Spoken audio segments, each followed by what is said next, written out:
नमस्कार दोस्तों, जय हिंद, जय भारत। साल 1989। भारत की राजनीति और कश्मीर की वादियों में एक ऐसा दौर चल रहा था जब हवा में बेचैनी थी, सड़कों पर तनाव था और सत्ता के गलियारों में बड़े फैसलों की आहट सुनाई दे रही थी।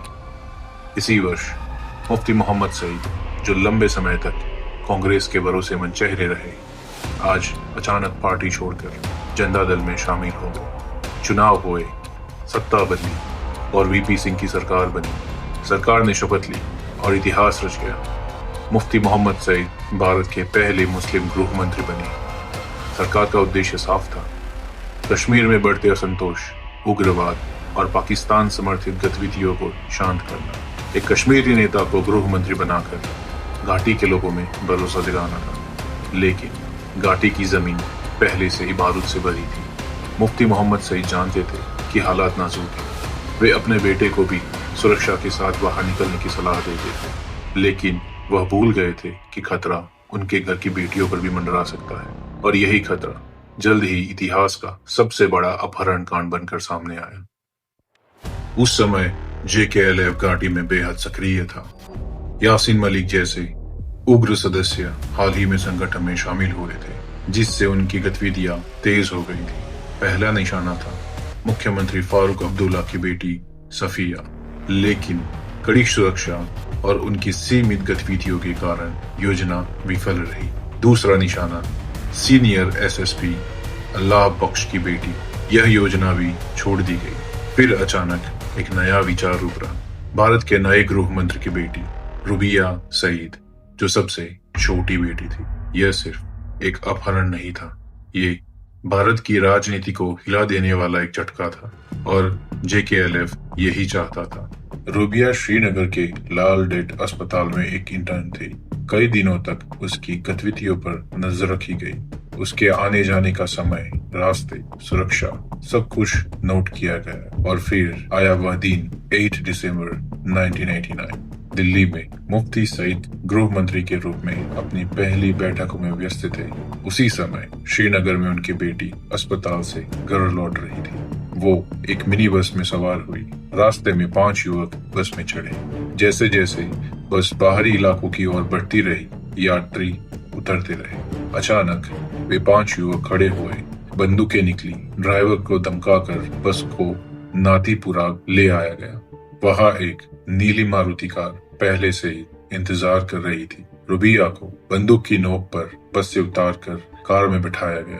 कार में यासीन मलिक, अशफाक मजीद वानी, गुलाम हसन और ड्राइवर अली मोहम्मद मीर मौजूद थे, जिनमें से कुछ सरकारी पदों पर भी थे। सिर्फ 1 घंटे में भारत की गृह मंत्री की बेटी का अपहरण हो चुका था। उसी शाम JKLF ने कश्मीर टाइम्स को फोन कर बताया कि रुबिया हमारे कब्जे में है और उसे तभी छोड़ा जाएगा जब 5 आतंकवादियों को रिहा किया जाएगा। दिल्ली में ये खबर पहुंचते ही माहौल बदल गया। मुफ्ती सईद के घर 10 अकबर रोड पर भीड़ उमड़ पड़ी। फोन लगातार बज रहे थे। प्रधानमंत्री, मंत्री, अधिकारी सभी संपर्क में थे। मुफ्ती सईद के सामने दोहरी चुनौती थी, एक पिता का दर्द और एक गृह मंत्री की जिम्मेदारी। बातचीत शुरू होती है। कश्मीर के मुख्य सचिव मूसा रजा और IB अधिकारी AAS दुलत ने बातचीत शुरू की। पत्रकार जफर मिराज ने अशफाक वानी के पिता से मुलाकात भी करवाई। वानी के पिता बार बार कहते रहे, लड़के बुरे नहीं हैं, वे लड़की को नुकसान नहीं पहुंचाएंगे, लेकिन घाटी में तनाव बढ़ता रहा था। 11 दिसंबर को फारूक अब्दुल्ला लंदन से लौटे। उन्होंने मंत्रिमंडल की बैठक बुलवाई। वो आतंकवादियों को छोड़ना नहीं चाहते थे। वे आतंकवादियों को छोड़ने के सख्त खिलाफ थे। उनका कहना था, अगर मेरी बेटी भी होती तब भी मैं आतंकवादियों को रिहा नहीं करता। लेकिन केंद्र सरकार का दबाव बढ़ता गया। 13 दिसंबर की सुबह प्रधानमंत्री VP सिंह ने खुद फारूक अब्दुल्ला से आतंकवादियों को छोड़ने का अनुरोध किया। फारूक अब्दुल्ला ने विरोध दर्ज किया, लेकिन निर्णय नहीं बदल सका। जस्टिस ML भट्ट मध्यस्थ बने। 5 आतंकवादियों को उनके घर लाया गया। कुछ ही घंटों के बाद JKLF ने फोन किया, हमारे लड़के पहुंच गए हैं, लड़की को छोड़ रहे हैं। शाम तक रुबिया सईद को जस्टिस भट्ट के घर पहुंचा दिया गया। उन्हें तुरंत दिल्ली ले जाया गया, लेकिन घाटी में भीड़ ने भारत विरोधी नारे लगाए। सुरक्षा बलों का मनोबल टूट गया, क्योंकि जिन आतंकवादियों को पकड़ने में वर्षों लगे थे, आज उन्हीं को 5 दिन में छोड़ दिया गया। रुबिया की रिहाई के बाद घाटी में उग्रवाद और बढ़ता गया। जनवरी 1990 की रात मस्जिदों से "हम क्या चाहते हैं, आजादी" के नारे गूंजे। कश्मीरी पंडितों को साफ संदेश दिया गया, मुसलमान बन जाओ या तो घाटी छोड़ दो या मरने के लिए तैयार हो जाओ। इसके बाद अपहरण और हत्याओं की एक लंबी श्रृंखला शुरू हुई। स्टेट टीवी के हेड एल कौल का अपहरण हुआ, लोकल नेता गुलाम मुस्तफा की हत्या हुई, कवि अब्दुल सत्तार रंजूर की हत्या हुई, प्रोफेसर मुशर्रफ हक और उनके सेक्रेटरी का अपहरण और हत्या हुई। रुबिया कांड के 2 साल बाद सैफुद्दीन सौस की बेटी नाहिदा का अपहरण हुआ। कुछ दिनों बाद उसे छोड़ दिया गया, लेकिन रिपोर्ट्स में दावा है कि बदले में एक अलगाववादी को गुप्त रूप से रिहा कराया गया। यही पैटर्न आगे जारी रहा। 24 दिसंबर 1999 IC-814 का हाईजैक हुआ।